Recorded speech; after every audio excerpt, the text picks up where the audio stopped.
Welcome to Chulainn, Teller of Tales. And as far as our opening hand goes, yeah, we'll keep on this one. I like it. We've got a Werebear, which is one of my favorite druids. And if you didn't know, if you're keeping score at home, Werebear, he exercises his right to bear arms. So that's something that he wanted you to know. So, hey, I just got to pass that note along. So, we'll crack Scalding Tarn. Let's grab ourselves a Hollowed Fountain. Let's have that come into play tapped. Not going to pay 2 life, and then we're going to pass the turn over to our opponent. We're playing Chulane, Teller of Tales. Hopefully, we can tell the tale of druids stealing all of Niv Mizzet's lands today. That's the tale that we are trying to tell. So, Vigilance, whenever you cast a creature spell, draw a card, then you may put a land from your hand onto the battlefield. Then for a 3-mana activation, which I hope I remember, but as the game goes on, I forget that that's a... Oh, there we go. We were just getting ready to tell the tale, and we drew into it, so I'll explain it in a second. Let's have Tropical Island come down. Let's go Werebear, and then pass the turn to our opponent. So, but yeah, 3-mana activation, return a creature you control to its hand. So we're playing against Niv Mizzet Reborn, flying whenever Niv enters the battlefield. Look at the top 10 cards of your library. For each color pair, choose a card that's exactly 2 colors among them, and put them into your hand. So let's shock in... Temple Garden, because we're going to be online for this Sky Shroud claim. I think that sounds pretty good. Yeah, let's do it. I mean, if they've got counter magic on this, they've got it.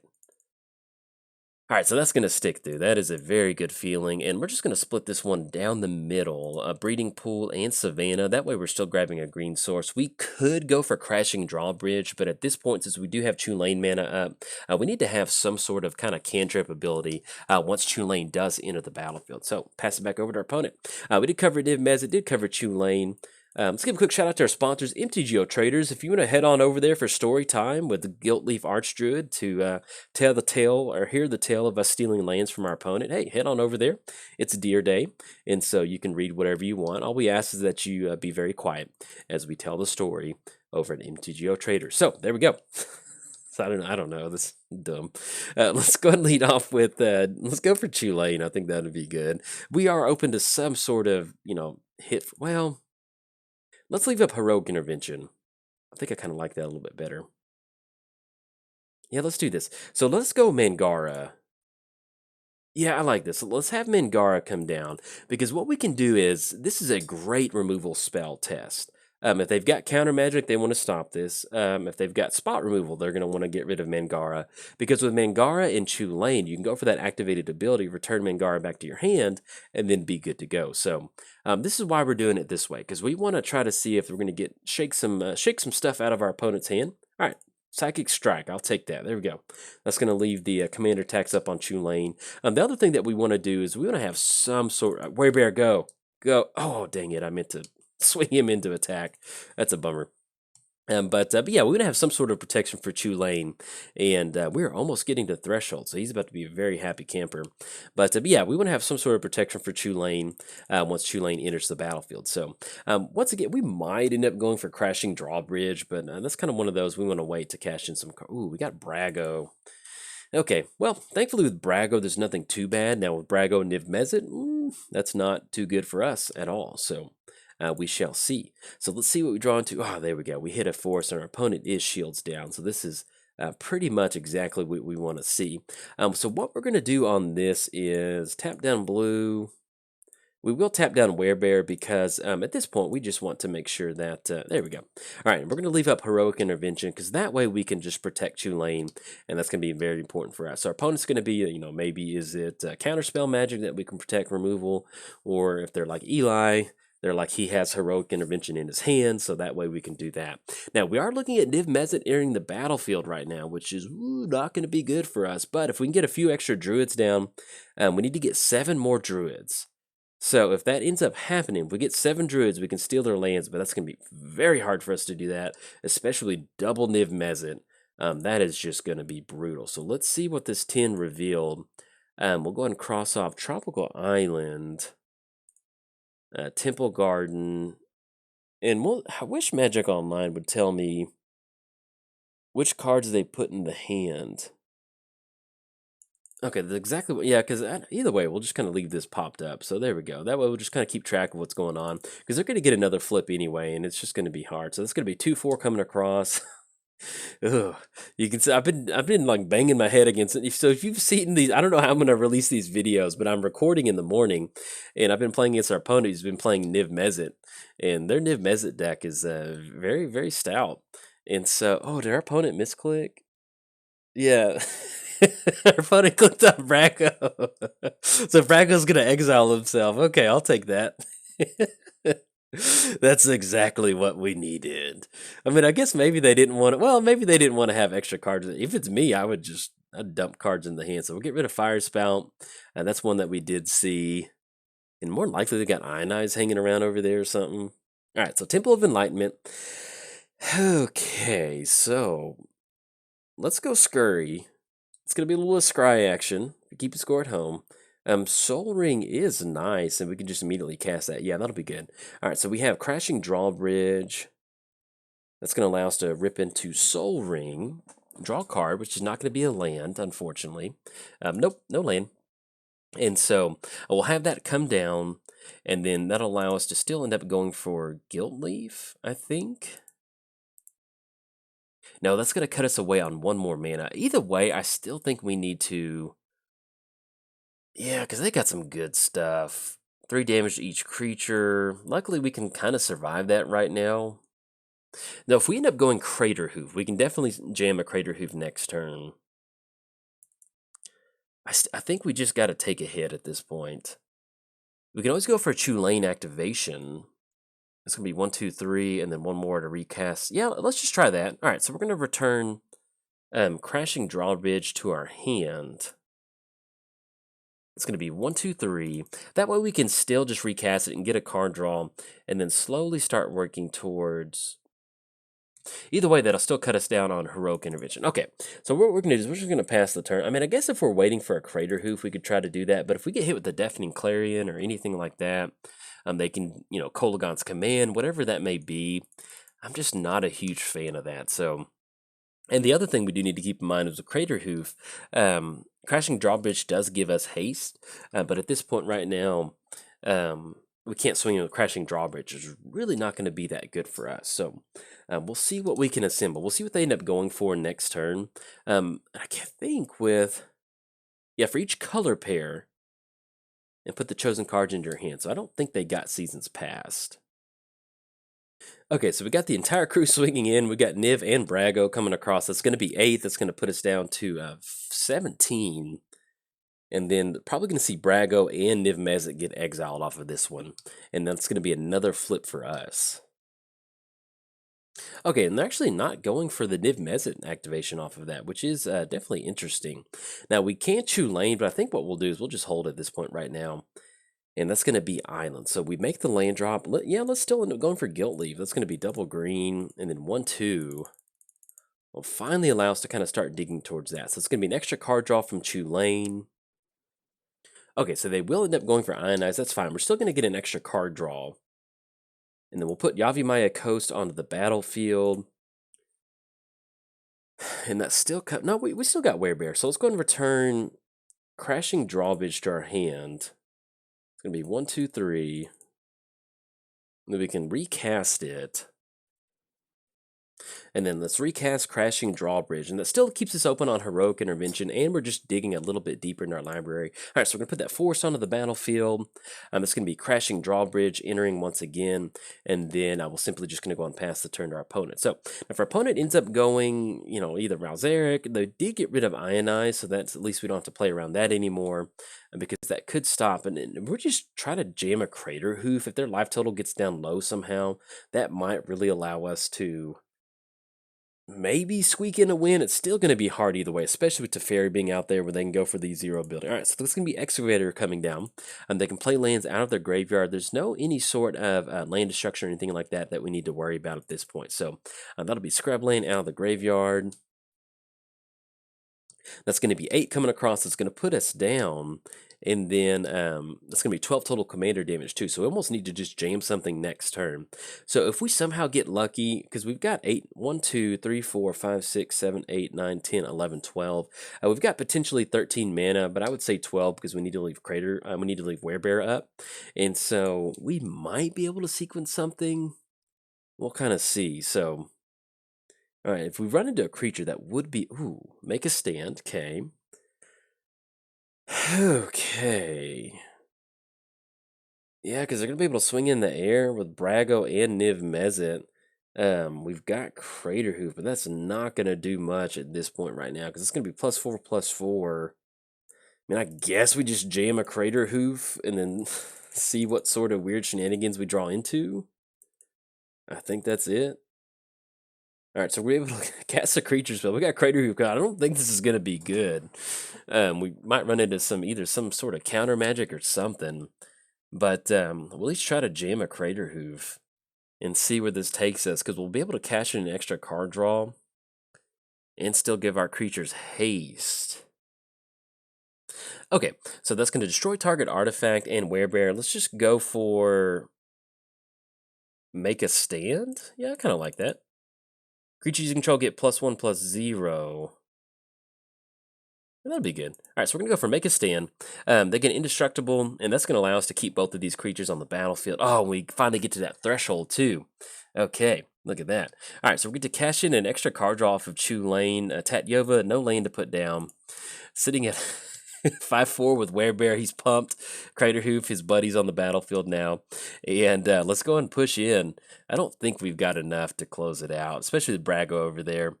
But we'll go and swing it with the entire crew. That's going to be 16, and that'll end up being like 24. So we're going to just sit the entire crew in. Came to our opponent. I think we'll be able to get it on the back end. We've got that trample coming across, but even if they just take the entire hit. Now, if Crashing Drawbridge is not a defender creature, then we might be able to sequence something. But it looks like it's going to put them down to 7, and then, well, they got 6 in the air. Might be able to do something because we've got Crashing Drawbridge to stop the excavator, and that'll allow us to maybe sequence something next turn. We'll see. I mean, we still got Heroic Intervention, so we did see the Kolagon's Command. We're potentially looking at a Rouse Eric. Oh, and actually, if they just get down Mirari's Wake, that's going to be, yeah, there we go, +1/+1. That's going to make it a 7/7. So good game to our opponent. They could have gone for Brago on Niv Mizzet. We've been kind of not banging heads in a frustrating way, but we've just been, running into Niv Mizzet all this morning. So I do appreciate them not doing that. That way we can deploy a little bit more value on our side of the battlefield. But they're going to get it on that one. Clean win. Puts us all the way down to 0. That's the downside. When you're playing against a control deck and you've got Chulane that needs a lot of creatures on the battlefield. Unfortunately, we didn't cash in a lot of creatures. We had the mana and we had the support. And, if Crashing Drawbridge isn't a defender, we might be able to kind of squeeze that win out. But, hey, that's magic sometimes. Opponent's going to get it on this one. And if you enjoyed the video, hey, like and subscribe. Thanks. Bye. Welcome to Grismold, the Dreadsower, or Grismold Family Christmas Tree, if you're keeping score at home. As far as our opening hand goes, yes, we're going to keep on this one. We've got some good universal removal.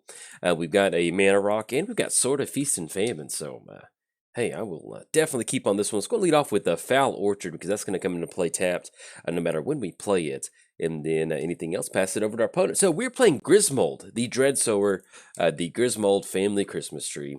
Trample. At the beginning of your end step, each player creates a 1/1 green plant creature token, and then whenever a creature token dies, put a +1 counter on Grismold, the Dreadsower. Or if you want to, you can put an ornament on the Grismold Family Christmas Tree. That does count too. So. And I'll kind of explain that here in a second. Let's go ahead and we'll see what we draw into. We'll probably just put Overgrown. Well, actually, we'll just put Jungle Hollow into play tapped. That way we can gain some life and then pass it back over to our opponent. Play gets Niv Mizzet Reborn. Flying. Whenever Niv enters the battlefield, reveal the top 10 cards of your library. For each color pair, choose a card that's exactly those colors from among them. Put the chosen cards into your hand and the rest on the bottom of your library in a random order. So, there we go. I guess, so we've got a couple different options. We can go for Grismold. We can go for Chromatic a Lantern. Yeah, I think at this point, I just kind of like we don't really have, yeah, actually, Maelstrom Pulse is going to be really good. Yeah, let's do this. So we're going to go for, let's go Misty. Let's grab ourselves a Bayou. And that way we can go for Grismold. We can start swinging in, and once we get these tokens going, we can actually use Pulse to kind of clean up these tokens. When you're playing against Niv Mizzet, one of the things that you do want to do is just kind of be aggressive, just kind of be in your opponent's face. So that's what we're going to try to do on this one. So Let's have the family Christmas tree come down, and then anything else pass it back over to our opponent. So we did cover both commanders. Let's give a quick shout out to our sponsors, MTGOTraders. If you're going to check out this family Christmas tree, head on over. Oh, they do have universal removal. Okay, they had Terminate. It was worth the Terminate. Yeah, it was worth the shot on that one. So I'll let them get their turn going. But yes, head on over to MTGOTraders. If you can check the tree out, you can set your family up in front of it and send it out as your holiday cards. Everybody's gonna love it. And also, let's give a quick shout out to inkgaming.com. You can use coupon code JOLT to get 10% off anything off the website. So if there were long lines at the Grismold family Christmas tree and you didn't get to see it, hey, treat yourself, treat your family, head on over to Ink Gaming. And last but not least, I started a Patreon. So if you'd like to contribute to the Patreon, there's a link down in the description below. Get your name at the beginning or the ending of the credits to help support cool content like this. And if you can't do that, hey, no problem. Just tell somebody about the channel. I would greatly appreciate it. So let's go and lead off with Overgrown Tomb. Nothing for 2, so we're simply just going to have that come and play tapped, and then we'll pass the turn over to our opponent. So we did cover both commanders. It is officially free time now. Let's have some fun. But yeah, as far as the Grismold family Christmas tree, if you haven't seen Christmas Vacation with Chevy Chase, highly recommend it. It's one of my family's favorite holiday movies. We try to watch it every holiday season, and yeah, it's a good movie. And they always talk about the Griswold family Christmas tree, and with him being so close to Grismold being so close to Griswold, I mean, it just fits perfectly in there. So let's have Ancient Tomb come down. Yeah, with Kaya out there, I think we're okay with, Kaya kind of doing her little thing. So if we want to kind of set up some protection, that's going to be, Griswold's going to be 5. 1, 2, 3, 4, 5. Do we want to set up a Sword of Feast and Famine for next turn? Because that will allow us to go for that. But if they've got universal spot removal, they're going to go for that in response. Yeah, I think we're actually just okay with going for Grismold. So that's going to be black, and I'd much rather hold on to this. And we'll just save a little bit of damage on this one. We don't have much else to do. Everything else is sorcery speed, and then we'll just go and pass the turn. If they've got another piece of spot removal, so be it. But we do want to set up this this Christmas tree pretty quick. So there we go. But yeah, this is also a good, if you're keeping score at home, you may have been able to tell already. This is a Good Morning Vietnam video. It's hopefully my voice will get warmed up. I try to warm it up.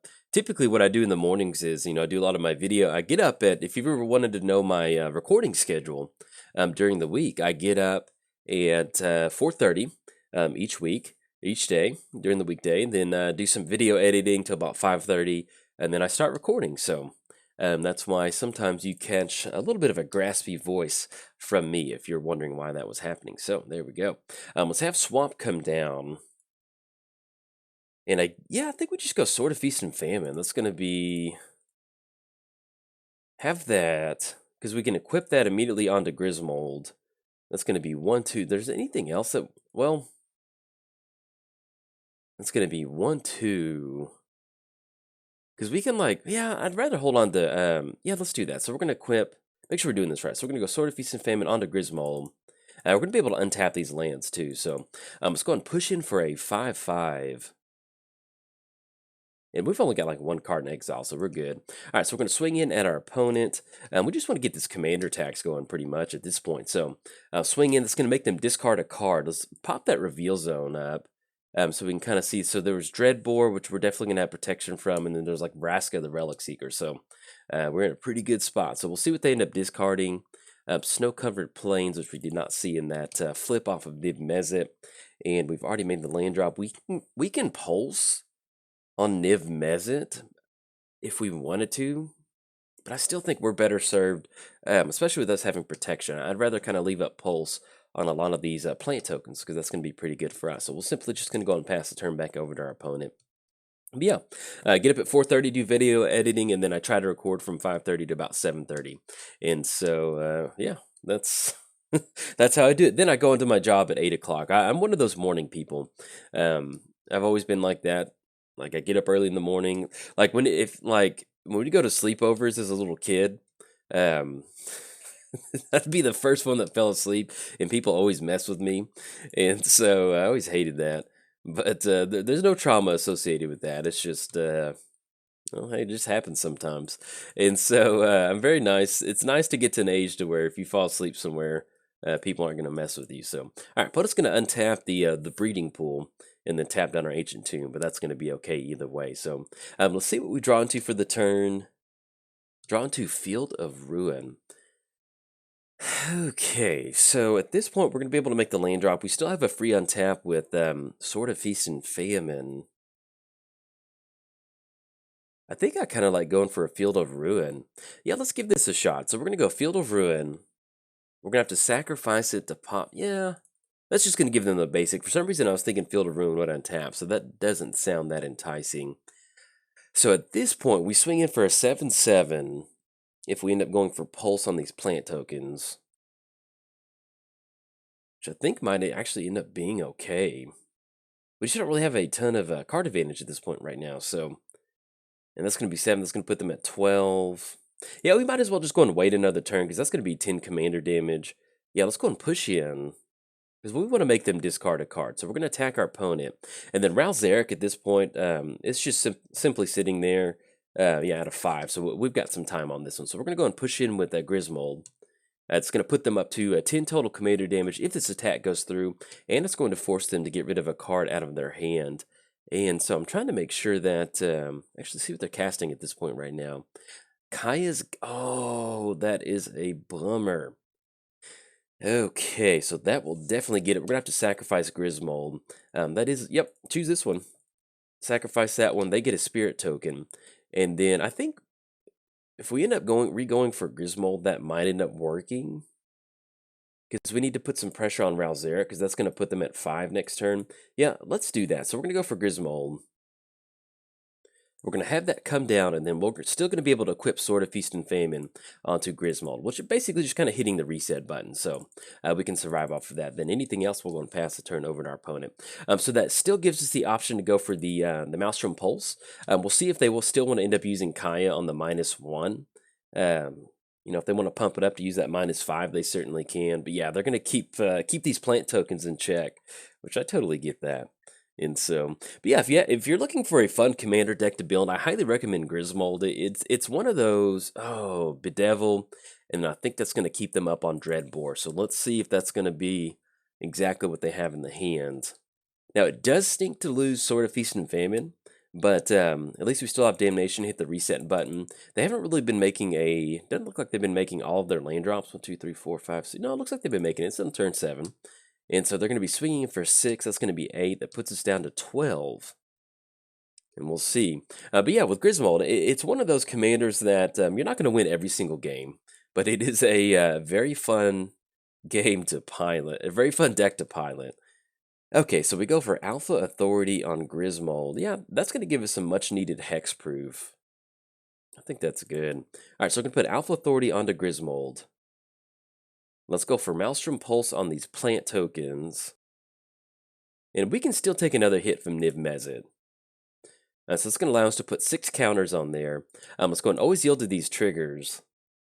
Oh, look at this. Beautiful. All right, so we're going to have Rogue's Passage come down. And I think what we might end up doing, because that's going to be 1, 2, 3, 4. Yeah, that's going to be just enough. That's going to make Grismold unblockable. Now, 6 and 7. Yeah, we can still take a hit off Ancient Tomb.